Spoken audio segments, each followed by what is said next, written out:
Hey everyone, welcome to today's video. We're going to talk about the Chinese insurance registration numbers for the last week that passed and also the week previous to that, because I have been a little bit sick, so I didn't have time to do a lot of videos over the past few days.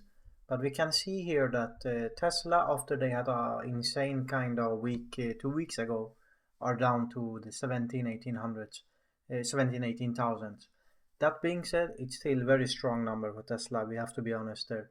But still, if you compare it to the rest of the competition that I'm following, so the green is represented by LiAuto's numbers, and then we have the white, which is Nio, and the yellow or orange, that is Xpeng. You can see that Tesla's share is, kind of, they're losing market share in China. You have to be honest. And this is, excluding the likes of, Zeekr, Link and Co. Ito, there's so many different car brand out there. So I wouldn't expect Tesla to have an easy time to grow their market share.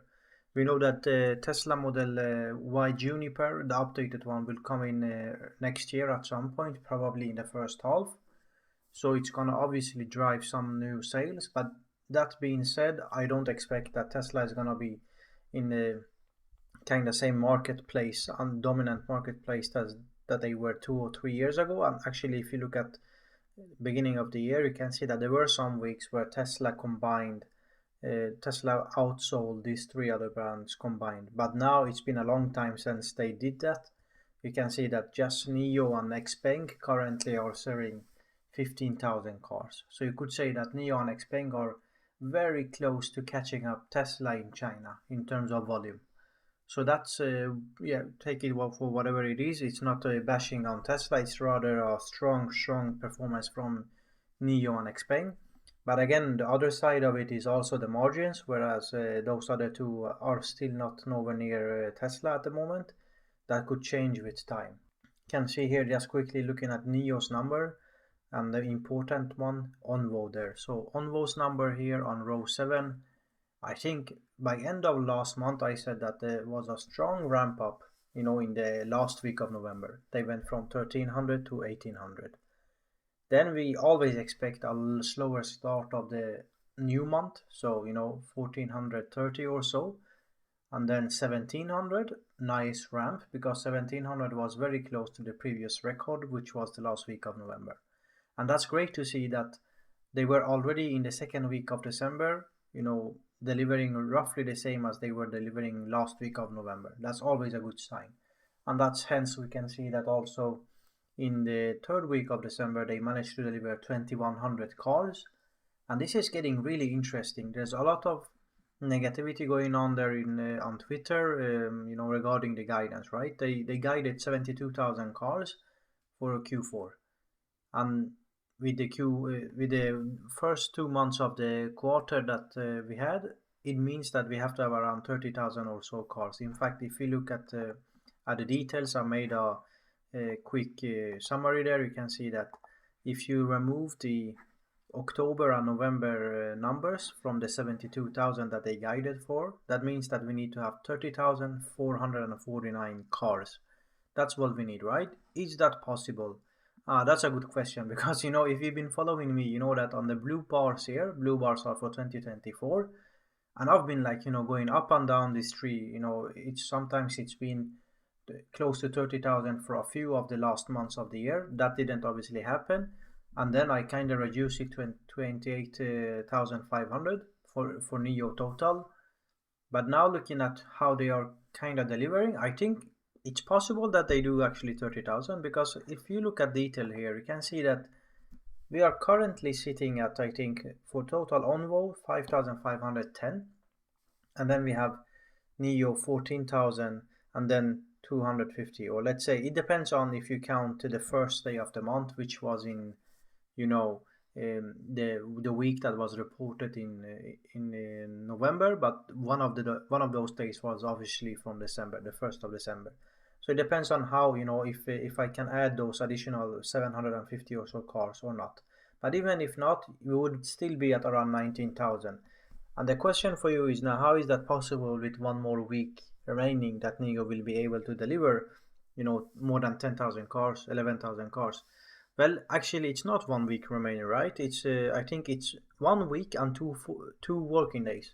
So it means one full week and 40% of another working week left, which means that all we need to do is Nio to deliver, let's say, 8,500, maybe 9,000 cars in the up and coming week, which is from, I think it could be from 25th of, let's see quickly here, from 23rd of December to 29th, right? Because then we have again the 30th and the 31st of December also, the two last days of the year. Now, I think it's doable because if you if you look at the strong deliveries for the traditional Nio brand, 5,400, that's much stronger, and that's honestly the numbers that we really need to see. So if they manage to do another, let's say, let's go with no, not 6,000, 5,750. There we go. And if Onvo ramping up now to, let's go with, is it possible to do 2,550? What do we get to combine? Combined for Onvo and Nio, we will get 8,300 cars, and that would be addition to those either 19,000 or 19,700, anywhere from 27,500 to 28,500 with 2 days remaining, right? And with those 2 days, I think they can easily do 1,000 cars each day, and that's the guidance sealed and bagged. So I definitely think that is possible. We can also see that this gentleman on Twitter, X, he said Arthur Shen, give him a follow. He says that Nios factory has completed the production of Onvo's December delivery target, 10,000 vehicles, and is now transporting them to the delivery centers. And Marcel commented on this, which means that I would expect that this is a reliable source. And with all this added together, I think for sure that it's possible. It doesn't mean that it's gonna happen, but if you hold the gun to my face at the current state, I would say that Nio will make it to the minimum of the guidance, which would be 72,000 cars for Q4, which is I would say a nice kind of uptake compared to the previous quarter. It wasn't a long time ago we were at like 30,000 deliveries or so per quarter, so I'm quite happy with Nio. Problem again, it never been the deliveries. Like if you look at let's look at this one here. Sorry, that's not the one. We should look at this one here. So if you look at Nios, for example, Q1, 30,000, Q2, 57,000, Q3, 61, almost 62,000, and Q4, currently 41,500, with 30,000 getting closer to 72,000. Now, that's a run rate of 280 to almost 300,000 cars already, and we know that the Firefly brand just launched, obviously, so that's good for April of 2024, starting deliveries in China. Then there's a little confusion. Some people say that they have mentioned that in Europe they will also launch that product in this first half of the year. But then there was some other comments from also the management that make it a little bit confusing if it's gonna be in the first half or if it's gonna be roughly 1 quarter after April, which means 1 quarter after April, which that would mean early second half. Not that 1 month here or there matter, but I think the language should be a little bit more clear on that at least, and not leave the room for like negativity, in my opinion. And then going back to again, we looked at the outlook. There was the swap stations, and in my opinion, again, this is going a little bit too fast. Can see that the Nio infrastructure. If we go back to that chart there, we can see that they're almost at 61 million all-time swaps. That's great to see. But look at the jump. Look at how quickly we went from September or October numbers of high or low 2,500s. We are now close to, probably at this rate, ending the month with closer to 2,900 swap stations. And that's what's happening, is that they're diluting the number of swaps per station the moment they increase swap stations. So that's a interesting discussion right there. That being said, we know that Nios the difference between vehicle sales and other sales is decreasing. I have a graph that I've shown you previously, and the white numbers is the other sales, the cost of other sales, and the blue is the other sales, and the green is the difference between them. And you can see that it's clearly decreasing. Now we are, Q2 was the red number, which showed a quite substantial decrease, like 30% decrease compared to previous quarter. And also Q3, which they reported 1 month ago or so, also shows a nice reduction. And at this rate, I think we are, getting quickly to break even for the other sales. So that's nice to see. And in addition, if you look at my expected numbers for Nio's other sales segment, we are getting close to 300 million already per quarter. So a run rate of well over 1 billion per year. So that's great to see. Things look good, right? But again, everything else looks good other than, the income or loss from operations. And I don't know, I mean, I'm not smart enough to know how that's going to affect the stock price in the short term, at least in the up and coming year.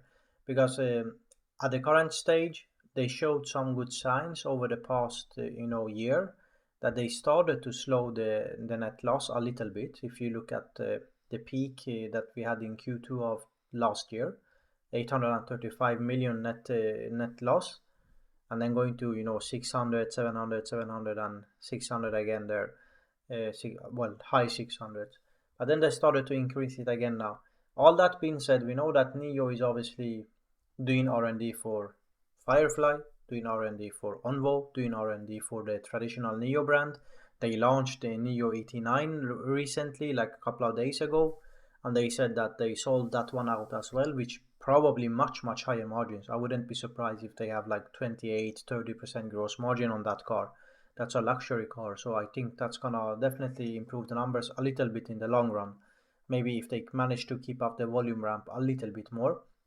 But yeah, so things looks great, but I'm not smart enough to speculate on when the company stock gonna kind of have a comeback, because as long as the net loss is there, and the reason why the net loss is so much is probably the swap infrastructure. And some people are saying that the Firefly swap infrastructure is not going to be compatible with the CATL swap infrastructure. And I've seen the articles about CATL targeting like 30,000 swap stations across China. Is that, a point of friction for Nio? Why is it true, and why is in that case, if that's true, why is Nio not seeing the potential of joining CATL there, or are they seeing that they're gonna outcompete CATL? I don't know. It's difficult to say. That's for the Firefly swap stations. But yeah, I mean, things are looking. You could say great. Everything looks great. That's my honest take. But for the stock price and the net loss, which is depending, in my opinion, on the swap infrastructure build out. But they're in it for the long game, and I've never said that they're gonna go bankrupt. So that's never been my thesis. I completely believe in the company. It's just I would have rather wanted maybe a smoother kind of sale over the past 3 or 4 years.